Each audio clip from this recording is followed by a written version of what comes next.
Muy buenas, les habla Jonathan Jiménez Porras.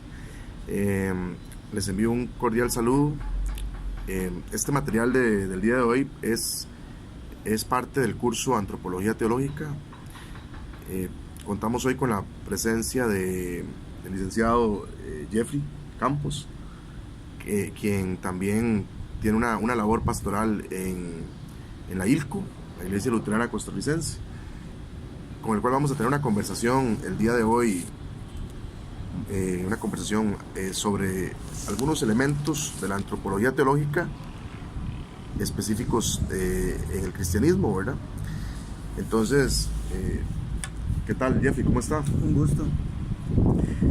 Jeffrey, desde su perspectiva, ¿qué es la antropología teológica o qué podría usted considerar antropología teológica? Muy bien, primero tendríamos que partir de un hecho: el ser humano es pluridimensional. O sea, yo puedo tener diversos acercamientos sobre el fenómeno humano. Puedo tener uno biológico, uno psicológico, uno social, político, económico.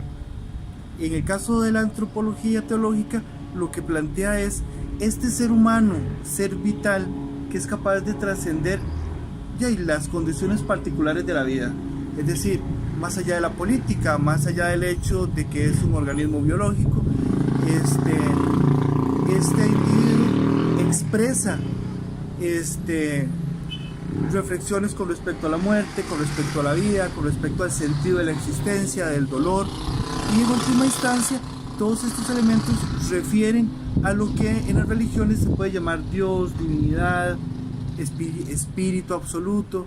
Entonces, la antropología teológica busca tratar de organizar todos estos contenidos culturales en un gran discurso para reflexionar acerca de lo que el ser humano entiende por fin último y todas las producciones culturales que utiliza para manifestarse, sea el culto religioso, sea la música, sea el canto, sea determinados rituales. Yo creo que en ese sentido la antropología teológica lo que busca es refundar el elemento primario del ser humano como ser comunitario, ser ritual y trascendente, en el sentido de que él se entiende relacional a un mundo más amplio y complejo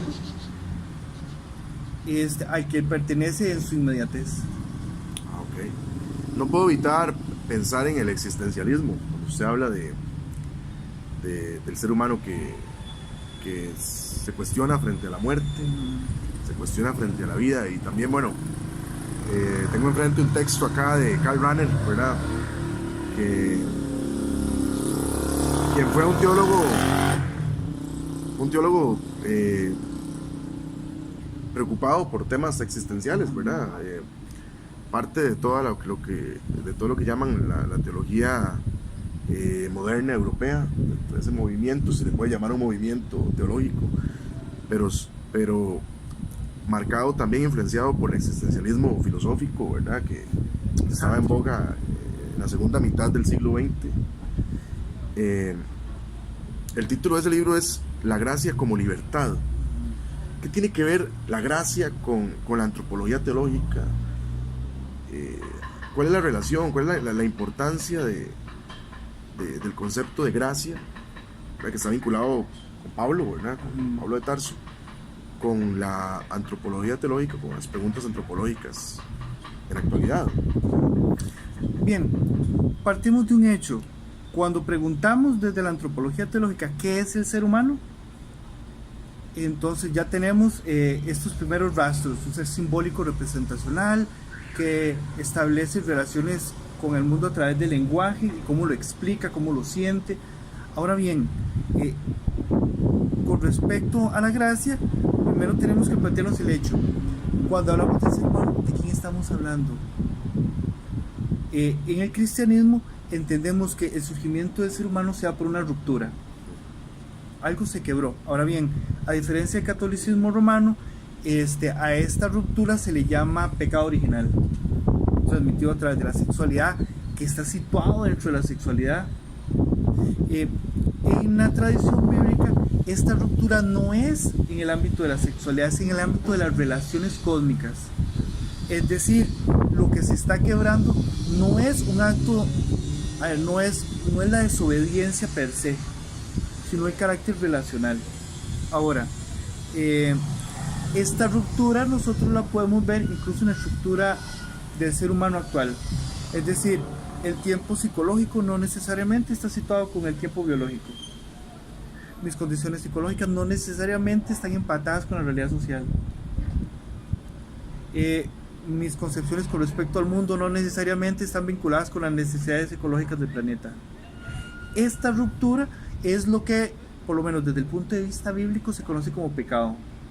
Pablo le va a llamar la carne, es decir, esta apetencia desproporcionada del ser humano por poseer al otro, por convertirlo en cosa.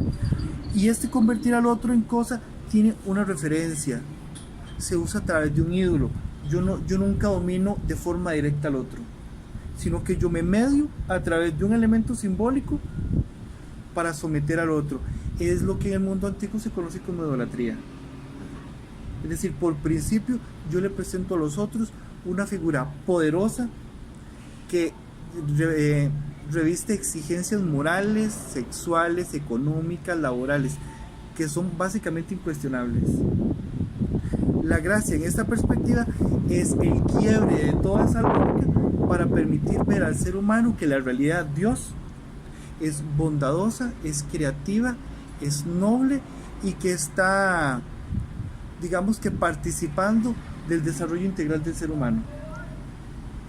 Entonces, en ese sentido, el luteranismo y su experiencia o su concepción antropológica está más ligada a la concepción bíblica que a los estamentos posteriores que vinieron con la helenización del cristianismo, en donde el pecado es ontología, es una concepción del mal casi como una fuerza que somete al ser humano, mientras que en la antropología bíblica el mal siempre se maneja como una opción.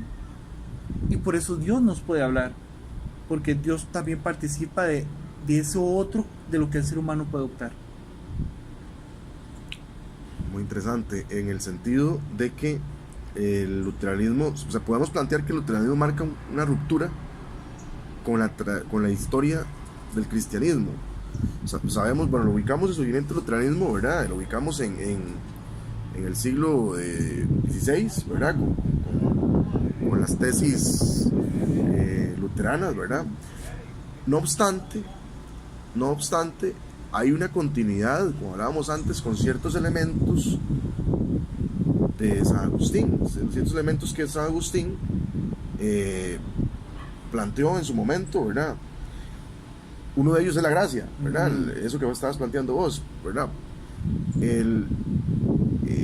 ¿Por qué es que encontramos en el luteranismo una posición diferente frente al mundo actual, diferente a otras instituciones religiosas que tienden más a retroceder, a integrarse, a convertirse en instituciones conservadoras, fundamentalistas quizás? ¿Por qué el luteranismo, por lo menos en el caso latinoamericano, en Europa también, por qué tiene más flexibilidad a la hora de adaptarse a las nuevas condiciones humanas, a los nuevos contextos, a las nuevas preguntas que el ser humano moderno plantea? Bien, primera cosa, Lutero era agustino, o sea, doctor en teología. Entonces, uno, para poder comprender a Lutero, tiene que comprender también la trayectoria de Agustín. Agustín, digamos que, para utilizar un lenguaje tradicional, está en el mundo, a través de la lectura de Pablo, se libera de las ataduras que él llama mundanas y entra al mundo monacal. Lutero lee a Pablo, conoce a este Jesús de la gracia y se sale del mundo monacal. La gracia no es una condición para llevar a tal o cual experiencia. La gracia supone el espacio que Dios da para que el ser humano decida cómo construir su plenitud y hacer seguimiento de Cristo en el contexto específico. Ahora, ¿por qué el luteranismo se diferencia de los movimientos neopentecostales? Bueno, al ser una iglesia histórica, nosotros tenemos memoria del pasado teológico que tenemos. O sea, lo mismo le puede pasar a los episcopales y a grandes sectores de la iglesia católica. Al yo tener memoria del pasado, yo puedo comprender cómo la dinámica antropológica teológica se ha ido dinamizando, cambiando, modificando, eliminando, poniendo. Porque desde la perspectiva de la gracia, en realidad lo que se nos ofrece es un don de posibilidad. Mientras que la lectura restringida que hacen los pentecostales, lo único que hace es limitar la experiencia de Dios a una lectura sesgada de la Biblia, en donde lo que no hay es gracia, es una ley restringida que está asumida por las condiciones del tiempo presente, no por lo que dice la Biblia.